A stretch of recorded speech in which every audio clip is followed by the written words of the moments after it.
Let's begin the show. We caught up with Ritu Arora, CEO and CIO at Alliance Investment Management. Good afternoon, Ritu, and thanks for taking the time out and speaking with ET Now. First question to you is, as an FII, how do you see valuations versus the earnings of market play out in the current scenario? It is, I think, a perpetual discussion these days as to as the valuations expensive or do the earnings give the comfort for these levels of valuations. I think one cannot make a secular view on the markets because markets have run up quite significantly in anticipation of normalcy. And normalcy is a bit elusive. There are multiple parameters that have picked up across. Inflation is looking milder. And in control and below RBI's comfort level. So those are some macro factors that do give comfort. But as far as earnings and pickup in actual revenues and profitability is concerned, I think it's a couple of quarters away. Hence, markets need to be looked at stock by stock, sector by sector, rather than overall. Overall, they do look expensive at this point in time. And I think they're building in too much of positivity. What's the sense that you're getting about the Delta wave scare? How important is it and how markets are reacting to it? Delta wave, very difficult to predict. What definitely is a fact that we are better positioned than we were in wave 2 with larger number of immunization. At that time in April, May, the vaccination hadn't opened for 45 plus or had just opened. And so I think we were all caught on a weak foot.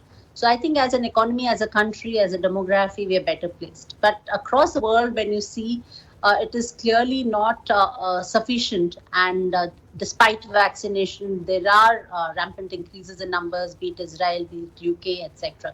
So one needs to be careful. But having said that, both Fed and RBI, I think, have assured that the taper is not immediate.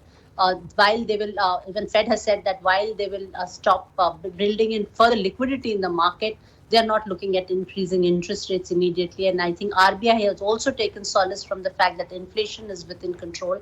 And I do not anticipate interest rate action from RBI either. Liquidity is abundant. Yes, inflation not heating up is some relief. Otherwise, it would be a very difficult choice for the regulators to make. So Ritu, at Alliance, how are you guys reading into the global macro drop, the growth inflation picture and the chances of taper?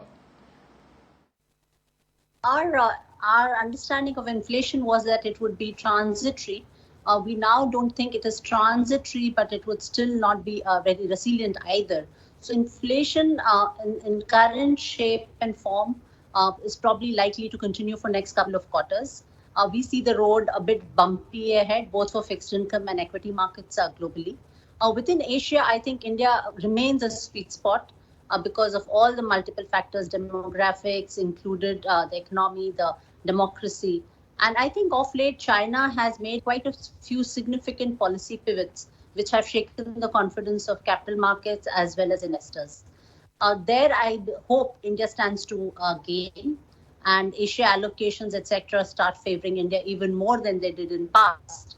So a large growing economy with good institutions, I think, puts India in a very good spot.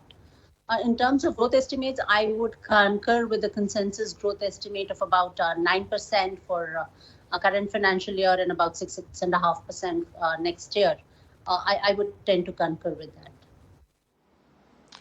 Now, there's a lot of buzz around the ESG funds, and we gather that a lot of ESG funds looking at Indian stocks and overall India perspective for green plays. What are your thoughts around this?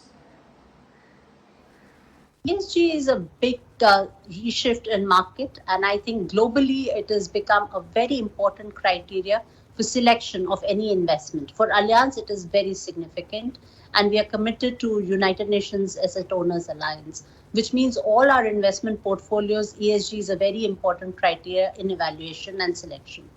As far as India goes, ESG is very much part of our ethos, our culture, in terms of respecting nature, worshipping nature, etc. But as far as our businesses grow, I think we've built in quite a bit of excesses and we've been quite negligent of environment, or be it governance norms or social norms. And I think that change needs to come in if India has to attract significant ESG money. Considering that we have so many investment opportunities in India, in infrastructure as well as businesses, if we could strengthen our ESG focus as a country, and mind you, India is very conscious of this, and our Prime Minister leads from the front on this.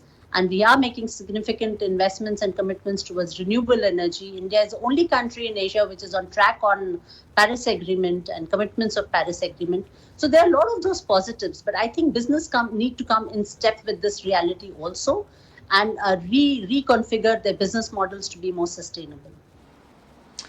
And finally, what are your bullish or bearish bets when it comes to Indian equities?